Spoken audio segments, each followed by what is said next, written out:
Assalamualaikum warahmatullahi wabarakatuh. Pada malam hari ini saya akan mencoba membahas mengenai berlian ya. Namun pada kali ini saya akan sharing bagaimana implementasi belajar berlian melalui IE. Dalam hal ini menggunakan aplikasi ChatGPT ya. Kita buka saja ChatGPT-nya ini. Ya, langsung keluar ya ChatGPT-nya. Saya akan belajar sharing menggunakan ChatGPT ya. Kita klikkan di sini ya. Apa itu berlian?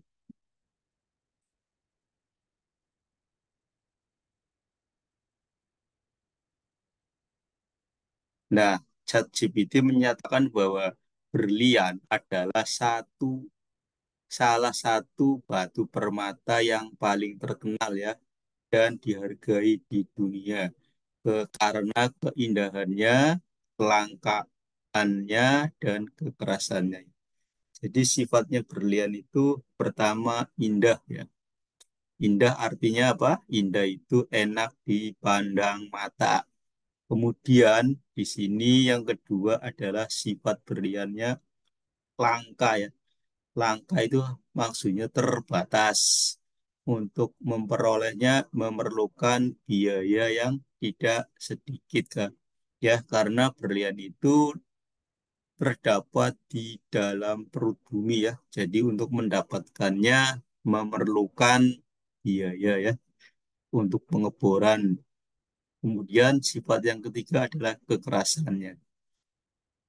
Yang selama ini kita ketahui bahwa kekerasan berlian itu dalam skala mus pada peringkat 10 ya. Peringkat di sini paling keras 10 ya. Kemudian di bawahnya ada sapir ya, yang kekerasannya 9.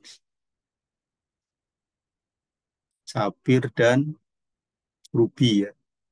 Kemudian di bawahnya lagi ada banyak ya.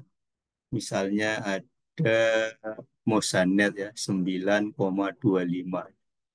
Jadi secara ilmiah berlian terdiri dari unsur karbon ya. Berlian itu terbuat dari unsur karbon.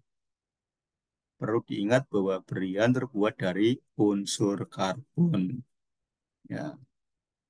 Jadi untuk belajar berlian dengan ChatGPT sangat mudah ya. Ini sifat-sifat fisik berlian. Pertama, kekerasannya ya. Kerasnya 10 dalam skala Mohs. Kemudian indeks bias. Indeks bias berlian memiliki indeks bias yang sangat tinggi yang menyebabkan cahaya yang masuk ke dalamnya dibiaskan dan dipantulkan kembali dengan cara menciptakan kilau yang sangat mempesona. Kemudian kekuatan termalnya ya. Berlian memiliki konduktivitas termal yang sangat tinggi, yang berarti dapat menghantarkan panas dengan baik. Terus yang keempat, keterbatasan ketahanan terhadap korosi ya. Berlian tidak mudah terkorosi atau teroksidasi ya. Ini sifat-sifat berlian ya. Setelah kita mengenal sifat-sifat berlian, kita perlu melihat ada berlian imitasi, ada berlian sintetis, dan ada berlian natural. Kita tinggal ketikkan di sini ya, kolom berlian, jenis berlian misalnya ya, jenis berlian imitasi, natural, dan sintetis. Mohon dijelaskan.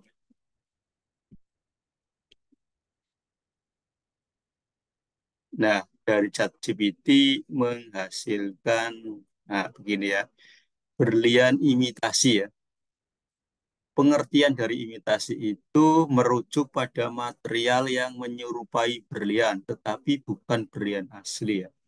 Jadi artinya sebuah permata yang bukan berlian, misalnya sapir, misalnya zirkon, misalnya lagi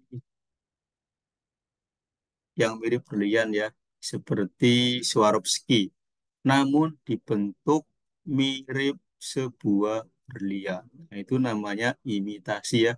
Jadi bahannya bukan karbon, berasal dari karbon, bahannya bukan berlian, tetapi dibentuk atau dipoles atau di-cutting yang menyerupai bentuk umum dari sebuah berlian. Terusnya, di sini ya contohnya ya, kubik zirkonia. Nah, ini yang biasa dipakai untuk sebagai berlian imitasi. Mungkin ada juga moissanet ya. Ini moissanet, ini permata yang mirip dengan berlian. Atau kaca juga bisa ya, kaca dibentuk seperti berlian. Itu namanya berlian imitasi. Nah, di samping berlian imitasi ada istilah berlian alami atau natural. Ini berlian alami adalah berlian yang terbentuk secara alami di dalam perut bumi melalui proses geologi yang berlangsung selama miliaran tahun ya. Jadi berlian alami itu terbentuk di dalam perut bumi ya, karena panas ya dan tekanan yang sangat tinggi terbentuklah sebuah berlian di dalam perut bumi ya. Ini namanya berlian alami. Kemudian yang ketiga ada berlian sintetis atau laboratory ground diamond. Berlian sintetis itu berlian yang dibuat di laboratorium. Artinya bahan dasarnya sama, yaitu dari karbon. Kemudian dibentuklah berlian di laboratorium. Ini berlian sintetis, jenisnya ada dua ya. Yang pertama jenis HPHT, High Pressure High Temperature. Metode ini meniru proses alami pembentukan berlian dengan menciptakan kondisi suhu dan tekanan yang sangat tinggi di laboratorium. Karbon yang disuntikkan ke dalam ruang bertekanan tinggi akan membentuk kristal berlian seiring waktu. Berlian yang dihasilkan melalui proses HPHT memiliki struktur dan sifat fisik yang sangat mirip dengan berlian alami. Kemudian ada berlian CVD, Chemical Vapor Deposition. Dalam metode CVD, gas yang mengandung karbon dipanaskan dalam ruang vakum untuk membentuk lapisan tipis berlian di atas substrat. Proses ini memungkinkan pembuatan berlian sintetis dengan ukuran yang lebih besar. Jadi berlian sintetis itu berlian yang dibuat di laboratorium ya guys. Jenisnya ada dua, yang pertama HPHT, yang kedua CVD. Perlu ingat ya, berlian sintetis harganya sangat jauh berbeda dengan berlian yang natural. Berlian sintetis banyak beredar di pasaran. Harganya murah sekali ya dibandingkan dengan berlian yang natural atau alami ya. Kemudian kita coba cek alat tes berlian.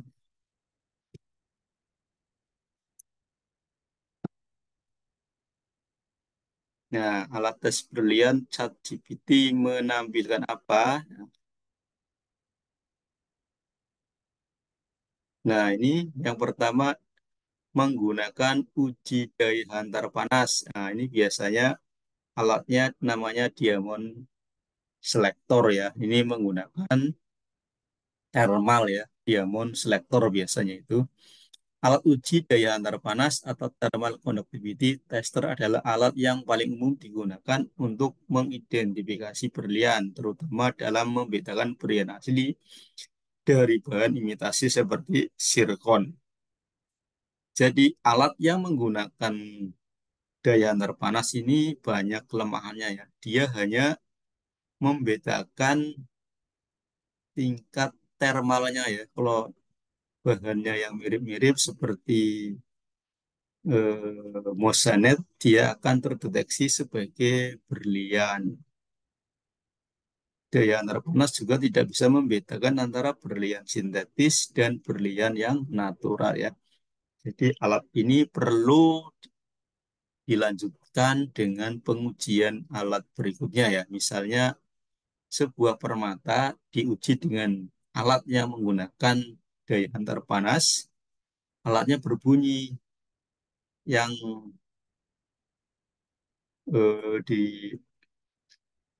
diketahui itu berlian ya. Jadi nanti dilanjutkan dengan alat yang lain. Misalnya lihat ciri-ciri inklusinya atau menggunakan alat lain yang seperti dual tester atau menggunakan jarum ya, jarum uji untuk menggores.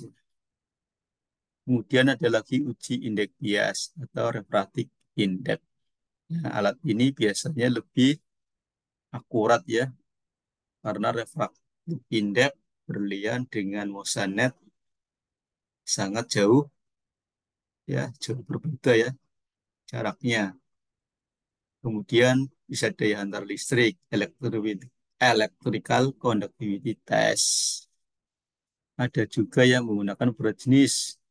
Untuk berat jenis juga akan lebih akurat karena berat jenis berlian itu 3,52 sedangkan berat jenis mosanet hanya 3,2 ya. Jauh ya antara berat jenis berlian dan berat jenis mosanet. Sedangkan berat jenis safir 4 ya, jauh ya. Namun ada kelemahannya untuk tes uji berat jenis, yaitu hanya bisa untuk berlian yang terlepas. Sedangkan berlian yang terikat tidak bisa diuji berat jenisnya ya.